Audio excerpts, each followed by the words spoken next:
प्रदान करे। इस हाथ ने कहा, जैसे इसने कहा कि दान मान सम्मान में रहे सदा अगवान, अब क्यों पीछे हटत हो देख दशानन वान। इस हाथ ने कहा कि श्री राम के कान में, श्री राम के कान में मैं पूछत हूं एक बात, एक एक कर काट दूं या दसों काटूं एक साथ। थोड़ी सी तालियां कम आई। आज हम रावण का वध करने वाले हैं और अपने मन के अंदर के रावण को मार करके हम सत्य के रास्ते पर, सत्य सनातन के रास्ते पर अपने जीवन को शुरू करने वाले हैं। प्रतिवर्ष ये हमको याद दिलाने के लिए इस उत्सव का हम हिंदुस्तान के हर गली, गांव, मोहल्ले, शहर, बड़े महानगर में इसका आयोजन करते हैं। लेकिन चार पंक्तियां और आदरणीय प्रताप जी की जमानत पर यह कहना चाहता हूं कि सीता के पावन चरित्र पर, सीता के पावन चरित्र पर दुष्ट कुदृष्ट कोई धरता है। सर अपने हाथ खोलिएगा अगर बात मेरी समझ में आप तक पहुंच जाए। सीता के पावन चरित्र पर जब दुष्ट कुदृष्ट कोई धरता है तो वृद्ध जटायु दशकंदर से अंबर में जाकर भिड़ता है। तो वृद्ध जटायु दशकंदर से अंबर में जाकर भिड़ता है और त्रेता से कलयुग तक मित्रों अब तक नहीं रिवाजें बदली। कितना ही वो महाबली हो, रावण को मरना पड़ता है। तालियां थोड़ी सी आपकी कम आ रही है, इस तरह से तो मेरे फेफड़े फूल जाएंगे। तो आप थोड़ा सा देखिए, यहाँ आज जो है हास्य रस के कवियों की अधिकता है।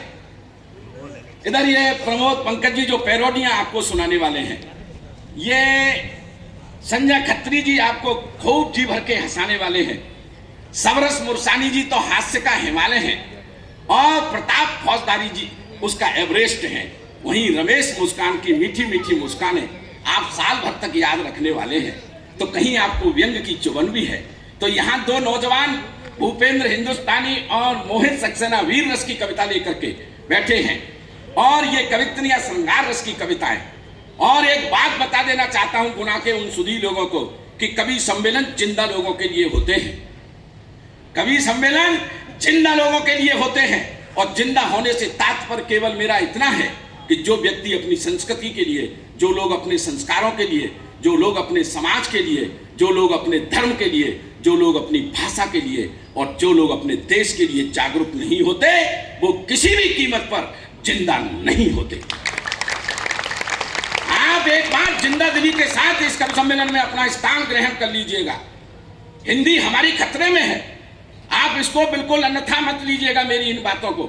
आज लोगों को ऐसा महसूस होने लगा है कि अगर हम अपने बच्चों की शिक्षा दीक्षा अंग्रेजी के माध्यम से नहीं कराएंगे तो हमारा बच्चा जो है पिछड़ जाएगा जीवन में।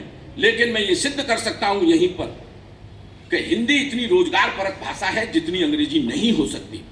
आप यकीन मानिएगा, जितनी रोजगार परक। अभी हमने हिंदी के माध्यम से आदरणीय शास्त्री जी के द्वारा सुंदरकांड और उसका हमने वाचन सुना, तो निश्चित रूप से आपके द्वारा कुछ मुद्राएं लेकर के यहां से गए होंगे। अगर गए हैं तो एक बार जोरदार तालियां। ये लोग जो कविताएं सुना करके आपसे सुबह लिफाफा मुद्राएं लेने वाले हैं, तो हमारी हिंदी तो इतनी रोजगार परक भाषा है। और ये हमारे प्रताप फौजदार जी, रमेश मुस्कान जी, रुचि चतुर्वेदी जी, सबरस मुरसानी जी, ये हिंदी की कविताओं में विदेश में बुलाई गई। लेकिन आपने कोई भी अंग्रेजी या किसी दूसरी भाषा का कवि यहाँ पर नहीं बुलाया है। तब हिंदी के समर्थन में सर, हाँ सर, केवल हिंदी के लिए बुलाए गए हैं, ये हिंदी के लिए बुलाए गए। तब मेरी ये दो पंक्तियां सर हिंदी के समर्थन में सुनना और अपने ठाके को रोक करके दिखाना। मैं दो पंक्तियां हिंदी के समर्थन में खड़ी करता हूं। वो हिंदी के बल सारी दुनिया डोल लेता है, डोलना मतलब घूमना। वो हिंदी के बल, अगली पंक्ति पर सर बाबूजी जितने भी बौद्धिक लोग बैठे हुए इनकी तालियां बजी तो मैं समझूंगा कि इस मंच को आशीर्वाद मिलना शुरू हो गया। वो हिंदी के बल सारी दुनिया डोल लेता है, अंग्रेजी तो पौआ पीकर भी बोल लेता है। वो हिंदी के दम सारी दुनिया डोल लेता है, अंग्रेजी तो पौआ पीकर भी बोल लेता है। न जाने क्यों इतनी मिठास है अपनी भाषा में, क्या बोलने से पहले मिश्री घोल लेता है, क्या बोलने से पहले मिश्री घोल लेता है। मिश्री जैसी मिठास जिस भाषा में हो उसके ये बड़े हस्ताक्षर आज आपके बीच में है। मन से सुनोगे तो मन से जुड़ जाएंगे, वरना ये है पखेरु बहुत दूर के, बोलियां बोल के अपनी उड़ जाएंगे। मैं अंतिम 4 पंक्तियां और पढ़ना चाहता हूं इन कवियों की तरफ से। मेरा उत्तरदायित्व जितना था मैं लगभग धीरे धीरे पूरा कर रहा हूं। फिर उस जगह बैठ जाऊंगा, एक एक कवि को आप तक पहुंचाता रहूंगा। ये निश्चित कह सकता हूं कि आज का कवि सम्मेलन एक ऐतिहासिक कवि सम्मेलन होना है, लेकिन आप जागरूक होकर के सुनेंगे तो। मैंने कहा कि कवि सम्मेलन जिंदा लोगों के लिए होते हैं। तब इन पंक्तियों को सर सुनना। हाथ से सुनोगे यदि मित्रों, खिलखिला उठोगे, हंस लोगे। एक भी हाथ खामोश नहीं रहे। जो लोग पीछे खड़े हैं वो भी कोई उचित स्थान देकर के बैठ जाए, अगर व्यवस्थाएं बहुत अच्छी है यहाँ पर। हाथ से सुनोगे यदि मित्रों, खिलखिला उठोगे, हंस लोगे। व्यंग्यवान चुप गए अगर, तो तिल मिला उठोगे, रस लोगे। हाथ से सुनोगे यदि मित्रों, ये वार्ड नंबर 17 बैठा हुआ है, इसकी जिम्मेदारी ज्यादा है। थोड़ी सी तालियां भैया प्लीज, थोड़ी सी तालियां आपको ज्यादा, क्योंकि आपके कंधों पर ज्यादा। ये बुजुर्ग लोग हैं, इनसे इतनी अपील भी नहीं कर सकते। ज्यादा तालियां बजा दीजिए तो कहीं ऊपर वाला नहीं आ जाए। सर आप समझ सकते हैं मेरी बात को, इसलिए आपकी जिम्मेदारी कुछ ज्यादा है, इसलिए आप जागरूक होकर के बैठिएगा। हाथ से सुनोगे यदि मित्रों, खिलखिला उठोगे, हंस लोगे।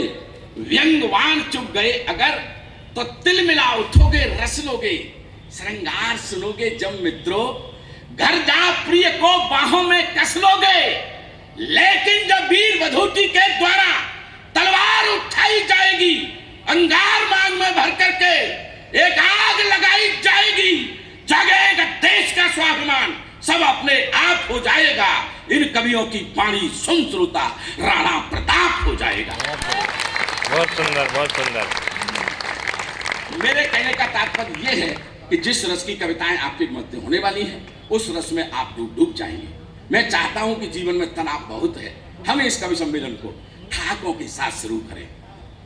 मैंने कहा था कि इस मंच पर ये बच्चा ये समझ रहा है कि ये रावण है जिसका आज वध होना है, तो मैं भी चाहता हूं कि पहले रावण का ही वध कर लें। अगर बात ठीक हो गई हो तो ताली बजा दो।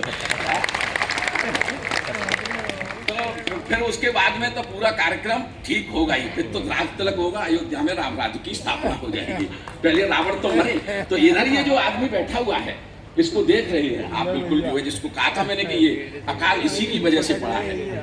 देख रहे हैं आप कितना गोरा गट्टे। इससे बड़ा गोरा व्यक्ति मैंने इससे पहले कभी देखा ही नहीं। सही बता रहा हूँ, पिछले दिनों इस कालेपन से परेशान होकर के एक बाबा के दरबार में पहुंचे। बाबा कोई ऐसा उपाय बताओ, मेरा लोग मजाक उड़ाते हैं, जिससे मैं गोरा हो जाऊं। बाबा ने कहा बेटा तुम जाकर के लिम्का से स्नान करो, तो तुम्हारा रंग भी बिल्कुल लिम्का की तरह सफेद गोरा गट्ट हो जाएगा। अगला आदमी गया, 5-7 पायलें बड़ी बड़ी लिम्का की खरीद के लाया और बाबा के कहने के मुताबिक अपने बाथरूम में बैठ के स्नान करने लगा। थोड़ी देर बाद देखा ये तो काला कट्टी रहा, लेकिन जो लिम्का था वो पेप्सी में बदल गया। थोड़ी सी तालियां बजा दीजिएगा सब। बहुत बहुत आनंद का कवि जो मैं आपको सौंपना चाहता हूं, संजय खत्री बेटमा इंदौर से हमारे बीच में, जोरदार तालियों के साथ सुनिएगा भाई संजय खत्री।